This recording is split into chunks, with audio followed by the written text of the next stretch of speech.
दोस्तों, एक ऐसी घटना जिसे सुनकर सबके रोंगटे खड़े हो जाएंगे। एक गांव में एक गरीब किसान की 4 बेटियां बिन शादी किए गर्भवती हो गई। सबका यही सवाल था कि यह कैसे हो सकता है, इस बच्चे के बाप कौन है। यह घटना सारे गांव वालों की। तो चलिए स्टार्ट करते हैं। सिंधु नदी के किनारे बसे एक छोटे से गांव हरिपुर। उस गांव में एक रामदास नाम आदमी रहता था, अपनी 4 बेटियों के साथ।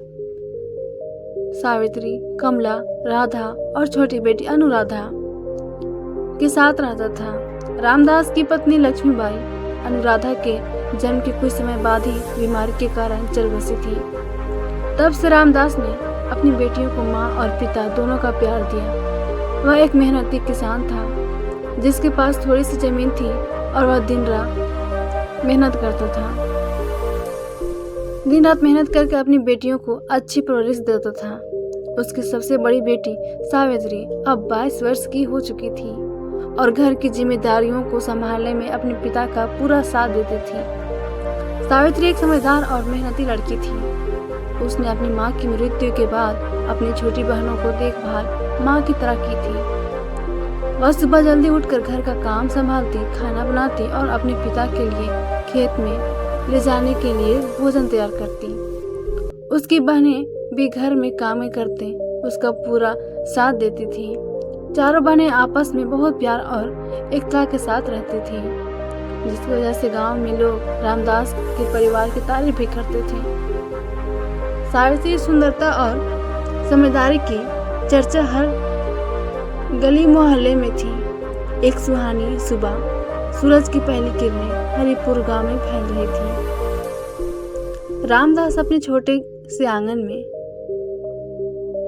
बैठा हुआ था और सावित्री उसके लिए खाना तैयार कर रही थी। रामदास ने अपनी गहरी आवाज में कहा, सावित्री बेटा जल्दी से खाना बांध दे, मुझे खेत जाना है। आज गंगा प्रसाद मेरा इंतजार कर रहा होगा।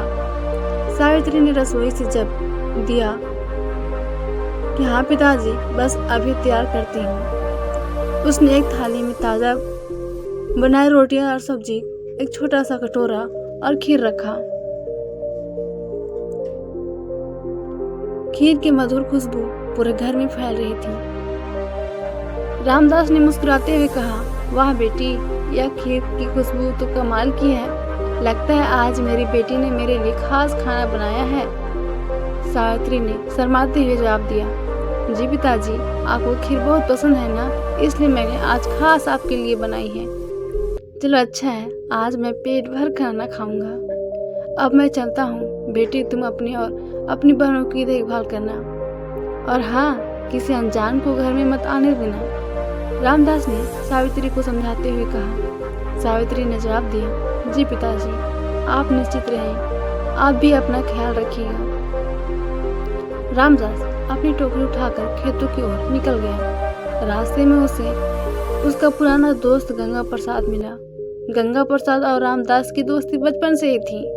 दोनों एक दूसरे को भाई की तरह मानते थे। गंगा प्रसाद कुछ साल पहले व्यापार के सिलसिले में दूसरे गांव चला गया था, लेकिन हाल में ही वो हरिपुर वापस लौटा था। उसने हंसते हुए कहा, अरे रामदास, आज तो बहुत देर कर दी।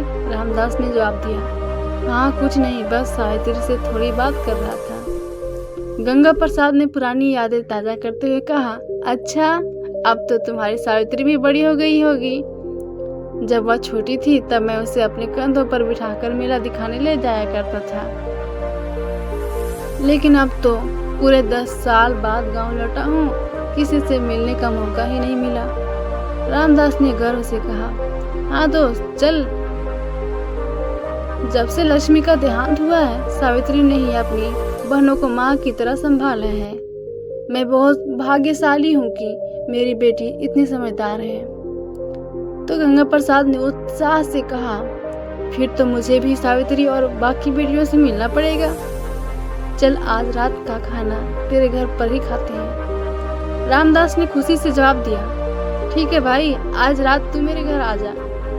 शाम को जब सूरज ढल रहा था, रामदास गंगा को अपने घर ले आया। सावित्री और उसकी बहनें घर के आंगन में काम कर रही थी। रामदास ने जोर से पुकारा, सावित्री, कमला, राधा, अनुराधा, देखो कौन आया है। रामदास की आवाज सुनकर चारों बहनें बाहर आई।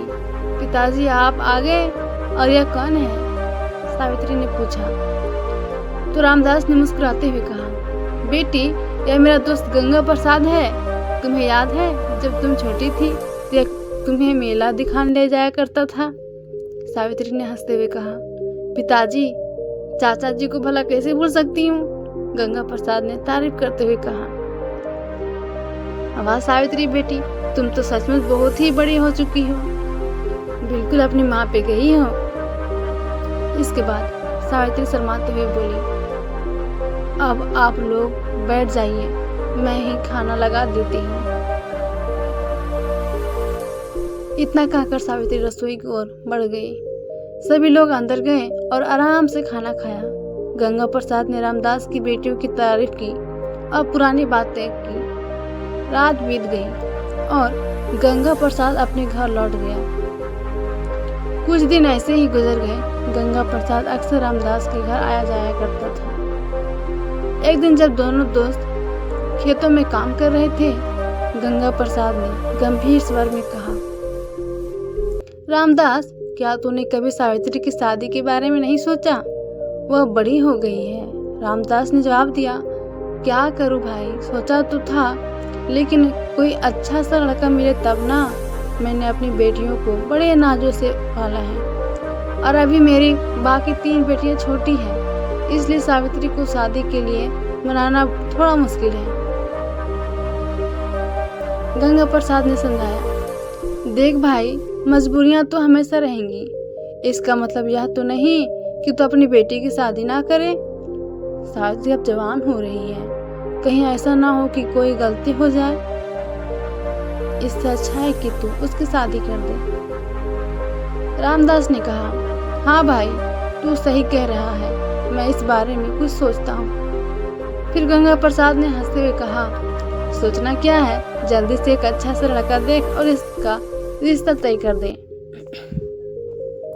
रामदास ने हामी भरी और मन ही मन सावित्री के लिए एक अच्छा रिश्ता ढूंढने का फैसला किया। सावित्री की सुंदरता और अच्छे स्वभाव के कारण जल्दी गांव के एक सम्मानित परिवार से रिश्ता आ गया।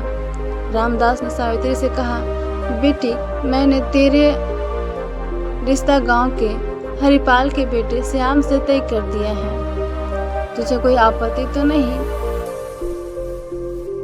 सावित्री ने विनम्रता से जवाब दिया, पिताजी, आपने जो फैसला किया है वो मेरे लिए ठीक ही होगा, मुझे कोई आपत्ति नहीं है। रिश्ता तय हो गया और अगले साल के लिए शादी की तारीख भी रख दी गई। लेकिन एक दिन अचानक सावित्री की तबीयत खराब हो गई। उसे बार बार उल्टियां होने लगी। कमला ने घबराते हुए रामदास को बताया, पिताजी, दीदी की तबीयत बहुत खराब है, उन्हें लगातार उल्टियां हो रही है। रामदास ने चिंतित होकर कहा, क्या उल्टियां? जल्दी से वैद्य जी को बुलाया। कुछ देर बाद गांव की एक बुजुर्ग महिला जो वैद्य का काम करती थी घर आई। उसने सावित्री की जांच की और रामदास को एकांत में बुलाकर कहा, रामदास, तुम्हारी बेटी सावित्री माँ बनने वाली है। यह सुनकर रामदास के पैरों तले जमीन खिसक गई। यह क्या कर रही हो वैद्य माँ? यह नहीं हो सकता, सावित्री का तो विवाह भी नहीं हुआ है, तुम्हें जरूर कोई गलतफहमी हुई है। वैद्य माँ ने गंभीर स्वर में कहा, मैंने अच्छे से जांच की है रामदास, कोई गलतफहमी नहीं है। वैद्य माँ के जाने के बाद रामदास ने सावित्री से सख्ती से पूछा, सावित्री, यह सब क्या है? सच सच बता, यह कैसे हुआ? सावित्री ने रोते हुए कहा, पिताजी, मेरा विश्वास कीजिए, मुझे कुछ नहीं पता, मैंने ऐसा कोई गलत काम नहीं किया है। मैंने तो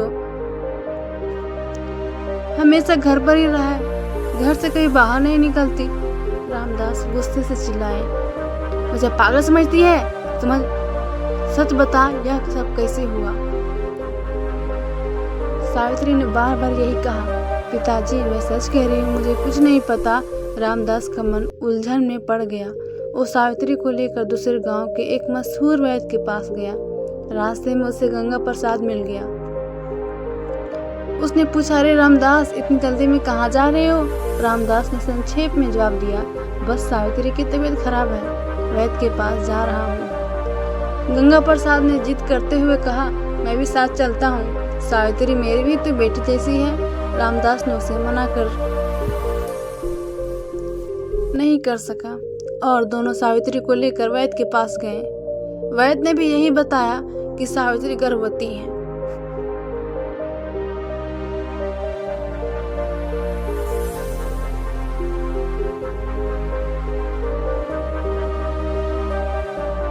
यह सुनकर रामदास और गंगा प्रसाद स्तब्ध रह गए। रामदास ने सावित्री को एक सुनसान जंगल की ओर ले जाया। वहां उसने सावित्री से फिर पूछा, बेटी सच बता, यह सब कैसे हुआ? किसका पाप है यह? सावित्री ने फिर से रोते हुए कहा, पिताजी मुझे विश्वास कीजिए, मुझे कुछ नहीं पता, मैं कोई गलत काम नहीं किया हूँ पिताजी। रामदास ने गुस्से और दुख में कहा, यह नहीं हो सकता, तू सच नहीं बता रही है। अगर यह बात गांव में फैल गई तो हमारी और तुम्हारी बहनों की बदनामी होगी। मैं ऐसा नहीं होने दूंगा। गंगा प्रसाद ने बीच में कहा, रामदास एक बार उसकी बात तो सुन लो। लेकिन रामदास का गुस्सा और ज्यादा बढ़ रहा था और समाज का डर उस पर हावी हो गया था। और सावित्री को एक गहरे कुएं के पास ले गया। सावित्री ने घबराते हुए कहा, पिताजी आप क्या कर रहे हैं? मुझे डर लग रहा है। रामदास ने आंसुओं के साथ कहा, मुझे माफ कर बेटी, मैं समाज के तानों और बदनामी से बचने के लिए मजबूर हूँ। अगर तू रही तो मेरी बाकी बेटियों की जिंदगी बर्बाद हो जाएगी। सावित्री चिल्लाती रही, पिताजी ऐसा मत कीजिए, मत कीजिए, मैं सच कह रही हूँ। लेकिन रामदास ने उसकी एक ना सुनी और उसे कुएं में धक्का दे दिया। सावित्री की चीखें जंगल में गूंजी और फिर सब शांत हो गया। गंगा प्रसाद ने हैरानी और दुख से कहा, यह तूने क्या किया? रामदास ने टूटे हुए स्वर में कहा, मुझे और कोई रास्ता नहीं दिखा। मैं अपनी बाकी बेटियों की जिंदगी बर्बाद नहीं देख सकता। दोनों चुपचाप अपने अपने घर लौट गए। रामदास जब घर पहुंचे तो उसकी तीनों बेटियां कमला, राधा और अनुराधा ने पूछा, पिताजी आप अकेले क्यों आए? दीदी कहाँ है? रामदास ने बहाना बनाते हुए कहा, सावित्री को मैं तुम्हारी बुआ के पास छोड़ आया हूँ। उसकी तबीयत ठीक नहीं थी ना, तो वहाँ ठीक हो जाएगी। फिर तो आपने अच्छा किया। पिताजी चलिए खाना खा लीजिए, कमला ने कहा। लेकिन रामदास का मन भारी था। वह खाना खाने से मना करके बाहर चला गया। रात में अकेले बैठकर वह सोचता रहा, आज तो मैं इनके सवालों से बच गया, लेकिन आगे क्या होगा? अगर कोई फिर से सावित्री के बारे में पूछेगा तो मैं क्या जवाब दूंगा? कुछ महीने बीत गए। रामदास हर दिन सावित्री की याद में परेशान रहता। वो गांव वालों के सवालों से बचने के लिए बहाने बनाता, लेकिन एक दिन फिर से एक नया संकट आ खड़ा हुआ। उसकी दूसरी बेटी कमला की तबीयत खराब हो गई। उसे भी उल्टियां और चक्कर आने लगे। कमला ने कमजोर आवाज में कहा, पिताजी मुझे नहीं पता क्या हुआ, कल रात से उल्टियां हो रही है और मुझे चक्कर आ रहे हैं। रामदास का दिल धड़कने लगा। भगवान का यह भी वही उसने मन ही मन सोच रहा। वह तुरंत एक ऐसे वैद्य को बुलाने गया जिसे गांव में कम लोग जानते थे। वैद्य ने कमला की जांच की और रामदास को बताया, तुम्हारी बेटी मां बनने वाली है। यह सुनकर रामदास का गुस्सा और डर फिर से भड़क उठा। उसने कमला से पूछा, यह क्या सुन रहा हूँ? सच बता, यह सब कैसे हुआ? कमला ने कमजोर आवाज में कहा, पिताजी मुझे मेरी माँ की कसम, मुझे कुछ नहीं पता, मैंने कोई गलत काम नहीं किया। रामदास गुस्से में चिल्लाया, तू भी वही बात कह रही है जो सावित्री कह रही थी? मैं अब और बदनामी नहीं सह सकता। कमला ने रोते हुए कहा, पिताजी मैं सच कह रही हूँ, अगर आपको मुझ पर यकीन नहीं तो मैं अपनी जान दे दूंगी। रामदास ने उसे रोक लिया और कहा, नहीं बेटी ऐसा मत कर, मुझे तेरी बात पर यकीन है, लेकिन इस समस्या का कोई हल निकालना ही होगा। रामदास को अब समझ आ गया कि यह कोई साधारण बात नहीं है। उसने फैसला किया कि वह इस बार राजा विक्रम के पास जाएगा। वह कमला को घर पर छोड़कर महल की ओर निकल गया। महल में राजा विक्रम अपनी सभा में बैठे थे। रामदास ने उनके सामने जाकर कहा, महाराज मेरी मदद कीजिए, मैं बहुत बड़ी मुसीबत में हूँ। राजा ने पूछा, क्या हुआ? रामदास, तुम इतने परेशान क्यों हो? महाराज, यह बात मैं सबके सामने नहीं कह सकता, कृपया मुझे आपसे एकांत में बात करने का मौका दें। रामदास ने विनती की। राजा ने उसे अपने कक्ष में बुलाया और पूछा, अब बताओ क्या बात है? रामदास ने सारी कहानी, सावित्री की बीमारी, वैद्य की बात और अपने भयानक निर्णय सब कुछ राजा को बता दिया। उसने यह भी बताया कि अब उसकी दूसरी बेटी कमला के साथ भी वही हुआ है। रामदास ने आंसुओं के साथ कहा, महाराज मेरी बेटियां बहुत समझदार है, वे घर से बाहर नहीं निकलती, फिर भी यह सब कैसे हो रहा है? मैं आपसे न्याय की गुहार लगाने आई हूँ। राजा विक्रम गहरी सोच में पड़ गए। यह मामला वाकई बहुत गंभीर है। तुमने अपनी बड़ी बेटी के साथ बहुत गलत किया, उसकी बातों पर यकीन नहीं किया और उसे मार डाला। यह तुम्हारी सबसे बड़ी गलती थी। अगर तुम तब मेरे पास आते तो शायद आज यह नौबत ना आती। रामदास ने कहा, मुझे माफ कर दीजिए महाराज, मैं एक बाप हूँ और मुझे समाज की बदनामी का डर था। तुम भी सजा के पात्र हो, लेकिन पहले हमें उस दुष्ट को पकड़ना होगा जिसने तुम्हारी बेटियों की जिंदगी बर्बाद की। तुम घर जाओ और किसी को कुछ मत बताना, हम इस मामले का हल निकालेंगे। राजा ने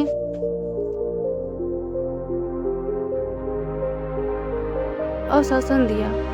रामदास घर लौट गया और राजा पूरी रात इस विचित्र मामले के बारे में सोचते रहे। अगली सुबह राजा ने अपने विशिष्ट मंत्री विश्वनाथ को बुलाया। मंत्री जी, यह मामला बहुत उलझा हुआ है, हमें उस दुष्ट को पकड़ना होगा जो इस अपराध का जिम्मेदार है।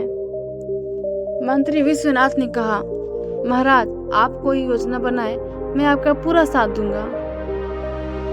राजा ने धीरे से अपनी योजना बताई।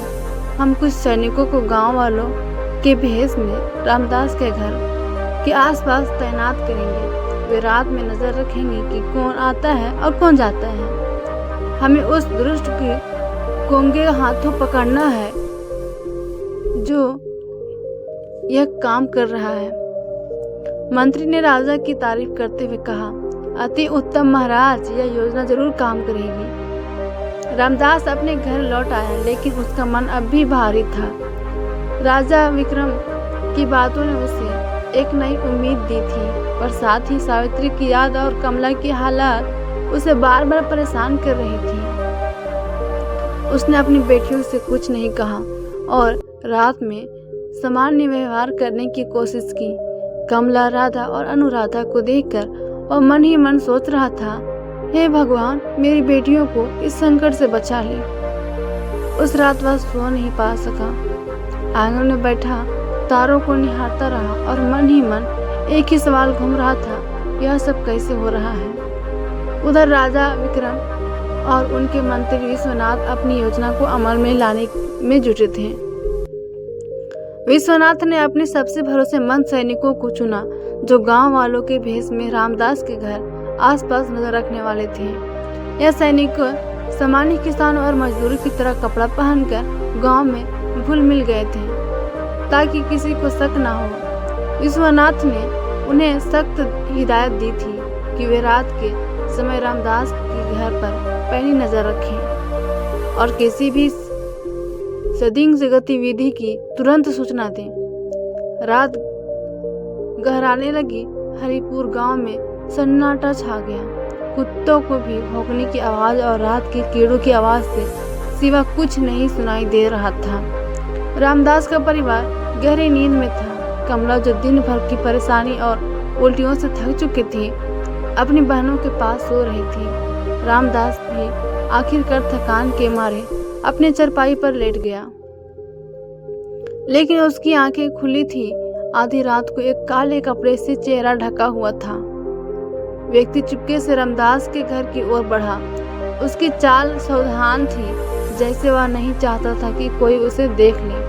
वो घर के पिछले हिस्से में बने छोटे से दरवाजे की ओर गया, जो आंगन में खुलता था। सैनिक जो पास के पेड़ों और झाड़ियों में छिपे थे, उसकी हर हरकत पर नजर रख रहे थे। जैसे ही उसने दरवाजे की संकाल खोलने की कोशिश की, एक सैनिक ने उस चुपके से एक जाल फेंका। यह जाल विशेष रूप से तैयार किया गया था, जिसमें तेज कांटे लगे थे। जाल उस व्यक्ति के पैरों में उलझा गया और वे दर्द से चीखते हुए जमीन पर गिर पड़ा। पैरों में कांटे चुभने के कारण वो जोर जोर से चीखा। उसकी चीख रात के सन्नाटे को चीर गई। उसी समय सैनिकों ने एक बड़ा लोहे का पिंजरा, जो पहले से पेड़ पर लटका हुआ था, नीचे गिरा दिया। पिंजरा उस व्यक्ति के ऊपर आ गिरा और वह उसमें फंस गया। पिंजरे की आवाज से रामदास और उसकी बेटियां जग गई। आसपास के कुछ गांव वाले भी बाहर निकल आए। सैनिकों ने तुरंत स्थिति को संभाला और भीड़ को शांत किया। रामदास गुस्से और आश्चर्य से चिल्लाया, यह कौन है मेरे घर में? चुपके से घुस रहा था। एक सैनिक ने कहा, इसे महल ले चलो, महाराज इसका फैसला करेंगे। रामदास, कमला और कुछ गांव वाले सैनिकों के साथ उस व्यक्ति को पकड़कर महल की ओर चल दिए। पिंजरे में बंद उस व्यक्ति का चेहरा अभी तक काले कपड़े से ढका हुआ था। रामदास का दिल जोर जोर से धड़क रहा था कि वो सोच रहा था, यह कौन हो सकता है जो मेरी बेटियों के साथ यह घिनौना हरकत कर रहा है? किसने की? महल में राजा विक्रम को रात में ही सूचना मिल गई थी कि वे अपनी सभा में बैठे थे और उनके चेहरे पर गंभीरता थी। सैनिक उस पिंजरे को सभा के बीचों बीच ले आए। रामदास और कमला भी वहां मौजूद थे। गांव वालों भी भीड़ सभा के बाहर जमा हो गई थी, लेकिन राजा ने केवल कुछ विश्वस्त लोगों को अंदर डालने की इजाजत दी। राजा ने सख्त स्वर में कहा, इसके चेहरे से कपड़ा हटाओ। मंत्री विश्वनाथ ने आगे बढ़कर उस व्यक्ति के चेहरे से काला कपड़ा हटाया। जैसे ही चेहरा सामने आया, रामदास के मुंह से एक चीख निकल आई, गंगा प्रसाद तू! सभी लोग स्तब्ध रह गए। वह व्यक्ति कोई और नहीं था बल्कि रामदास का बचपन का दोस्त गंगा प्रसाद था। कमला की आंखों में आंसू आ गए। वो बोली, चाचा जी, आपने यह सब किया? रामदास का गुस्सा और दुखी उसकी आवाज में साफ झलक रहा था। महाराज, यह मेरा दोस्त गंगा प्रसाद है। मैंने इसे अपने भाई की तरह माना और इसने मेरी बेटियों के साथ यह नीच हरकत की। राजा विक्रमादित्य ने गर्जना की। गंगा प्रसाद बोला, तूने यह सब क्यों किया? रामदास की बेटियां तेरी भी बेटियां थी, फिर भी तूने यह घिनौना अपराध क्यों किया? गंगा प्रसाद ने सिर झुकाए रखा। कुछ देर की खामोशी के बाद उसने धीमी आवाज में कहा, महाराज, मुझे माफ कर दीजिए। मैं अपनी गलती कबूल करता हूँ। यह मेरी कमजोरी की वजह से हुआ। गंगा प्रसाद ने सिर उठाया और धीरे धीरे अपनी कहानी शुरू की।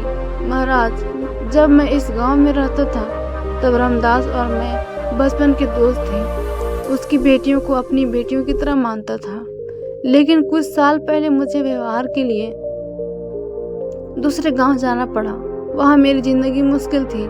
मेरी शादी नहीं हो सकी क्योंकि कोई भी व्यापारी को अपनी बेटी देना नहीं चाहता था। लोग ताने मारते थे कि मैं बूढ़ा हो गया हूँ और अब मुझे कोई नहीं मिलेगा। जब मैं कई साल बाद हरिपुर लौटा तो रामदास से मेरी मुलाकात हुई। वो मुझे अपने घर ले आया। वहाँ मैंने सावित्री को देखा। वह जवान और खूबसूरत हो गई थी।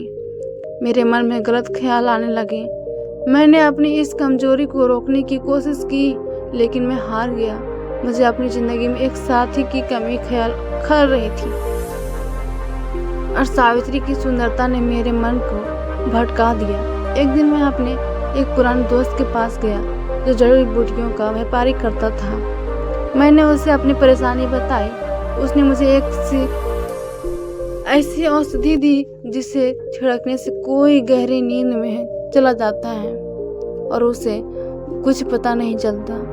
मैं उस औषधि का इस्तेमाल किया जब भी मैं रामदास के घर जाता मैं रात में उस औषधि का छिड़काव करता जिससे पूरा परिवार बेहोश हो जाता। फिर मैंने अपनी गलत मंशा पूरी की।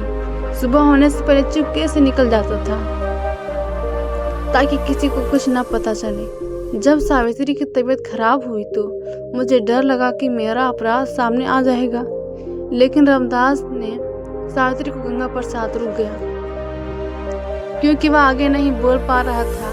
रामदास चीखते हुए बोला, बोल दुष्ट, तूने यह सब क्यों किया? तुझे जरा भी शर्म नहीं आई? मुझे माफ कर दो। रामदास, मैं अपनी कमजोरी पर काबू नहीं कर सका, लेकिन इसमें तेरा भी दोष है। तूने अपनी जवान बेटियों के समय पर शादी क्यों नहीं की? अगर सावित्री की शादी पहले ही हो जाती तो शायद यह नौबत न आती। गंगा प्रसाद ने अपनी सफाई देने की कोशिश की। राजा विक्रमादित्य ने गंभीर आवाज में कहा, चुप कर नीच, तू अपराध करके अब अपने दोस्त पर दोष मत डरा। तेरी वजह से एक बेटी की जान गई और दूसरी की जिंदगी बर्बाद हो गई। तुझे कोई माफी नहीं मिलेगी। राजा विक्रमादित्य ने सैनिकों को आदेश दिया, इस दृष्टि को राज्य के बीचों बीच ले जाओ, इसे सूली पर लटकाया जाए ताकि हर कोई देखे कि ऐसी घिनौना हरकत करने वालों को क्या अंजाम होता है। सैनिकों गंगा प्रसाद को पकड़ कर ले गए। गांव वालों की भीड़ ने उसे ताने मारे और उसकी निंदा की। गंगा प्रसाद का सिर शर्म से झुका हुआ था। उसकी सजा ने पूरे गांव को एक संदेश दिया, ऐसे अपराधों की कोई माफी नहीं होगी। राजा ने रामदास की ओर देखा और कहा, रामदास, गंगा प्रसाद ने जो अपराध किया उसका जिम्मेदार वह है, लेकिन तुमने भी अपनी बेटी सावित्री की बात पर यकीन नहीं किया और उसकी जान ले ली। यह तुम्हारी सबसे बड़ी गलती थी। अगर तुम उस समय हमें यह सब बताते तो शायद कमला की जिंदगी न बर्बाद होती। रामदास ने आंसुओं के साथ कहा, महाराज, मुझे माफ कर दीजिए। मैं एक बाप हूँ और मुझे समाज की बदनामी का डर था। मैंने जो किया वह मुझे सही लगा। फिर राजा ने रामदास को समझाते हुए कहा, हम तुम्हारी मजबूरी समझते हैं, लेकिन तुमने जो अपराध किया उसकी सजा तुम्हें मिलेगी। 5 वर्ष तक कारावास में रहना होगा, लेकिन तुम्हारी बेटी कमला की जिम्मेदारी अब हमारी है। हम उसका विवाह किसी अच्छे और सम्मानित व्यक्ति से करवाएंगे और उसके बच्चों को पिता का साया मिलेगा। तुम चिंता मत लो। रामदास ने हाथ जोड़कर कहा, आपका बहुत बहुत धन्यवाद महाराज, आपने मेरी सारी चिंताएं दूर कर दी। राजा विक्रमादित्य ने अपने वचन के अनुसार कमला का विवाह अपने एक वफादार सैनिक सूरज से करवाया। सूरज एक नेक और मेहनती युवक था जो कमला की स्थिति को समझता था। उसने कमला को पूरे सम्मान के साथ अपनाया और उसने होने वाले बच्चे को भी अपने बच्चे की तरह प्यार देने का वादा किया। राधा और अनुराधा की भी शादी राजा ने अपने महल के 2 अन्य सैनिकों रमेश और किशोर से करवा दी। दोनों सैनिक न केवल बहादुर थे बल्कि दयालु और परिवार के प्रति समर्पित भी थे। राजा ने यह सुनिश्चित कि रामदास की बेटियां एक सुरक्षित और सम्मानजनक जीवन जी सके। राधा और अनुराधा को राजा ने अपने महल के काम करने वाली दासियों के साथ शिक्षा और प्रशिक्षण के लिए भेजा ताकि वे आत्मनिर्भर बन सके। दोनों बहनें मेहनती थी और जल्द ही महल में अपनी जगह बना ली। कमला का बच्चा एक सुंदर बेटी का जन्म हुआ और सूरज ने उसे अपनी बेटी की तरह प्यार दिया। 5 साल बाद जब रामदास अपनी सजा पूरी करके कारावास से बाहर आया तो उसने अपनी तीनों बेटियों को खुशहाल और सुरक्षित देखा। कमला अपनी बेटी और पति के साथ छोटे से घर में सुखी जीवन बिता रही थी। राधा और अनुराधा भी अपने अपने परिवार के साथ खुश थी। रामदास की आंखों में आंसू आ गए। वह महल गया और राजा विक्रमादित्य के सामने सिर झुकाकर बोला, महाराज, आपने मेरी बेटियों को नया जीवन दिया। आपका हमेशा आभारी रहूंगा। राजा विक्रमादित्य बोले, रामदास, हमारा कर्तव्य अपनी प्रजा की रक्षा करना है। तुमने अपनी गलती की सजा भुगत ली। अब अपनी बेटियों के साथ समय बिताओ और उन्हें प्यार दो। रामदास गांव लौट आया और अपनी बेटियों के साथ समय बिताने लगा। गंगा प्रसाद की सजा ने पूरे राज्य में एक मिसाल कायम की और लोग समझ गए कि अपराध का कोई भी बहाना स्वीकार नहीं किया जाएगा। राजा विक्रमादित्य की न्यायप्रियता की कहानी और फैल गई और हरपुर गांव में फिर से शांति और समृद्धि लौट आई। रामदास ने अपनी गलतियों से सबक सीखा और अपनी बेटियों की खुशी में अपनी जिंदगी का मकसद ढूंढ लिया। कमला, राधा और अनुराधा ने भी अपने पिता को माफ कर दिया क्योंकि वे जानती थी कि उनके पिता ने जो किया वह समाज के दबाव और डर के कारण किया। तो दोस्तों, यह कहानी हमें सिखाती है कि विश्वास, संवाद और समय पर लिए गए सही फैसले कितने जरूरी हैं। अगर रामदास ने अपनी बेटी की बात पर भरोसा किया होता तो और पहले ही राजा के पास गया होता तो शायद सावित्री की जान बच सकती थी। लेकिन राजा विक्रमादित्य ने यह सुनिश्चित किया कि बाकी बेटियों को एक नया और सम्मानजनक जीवन मिले। तो दोस्तों, यदि आपको यह कहानी अच्छी लगी हो तो वीडियो को लाइक करें और चैनल को सब्सक्राइब करें। आज यह प्रण लीजिए कि आप अपनी बहन को और बेटियों को रक्षा करेंगे और इस समाज के बदनामियों के डर से कभी भी नहीं या अपने परिवार की किसी भी जिंदगी को बर्बाद नहीं करेंगे। साथ ही अपना प्यारा सा नाम कमेंट में जरूर लिखें।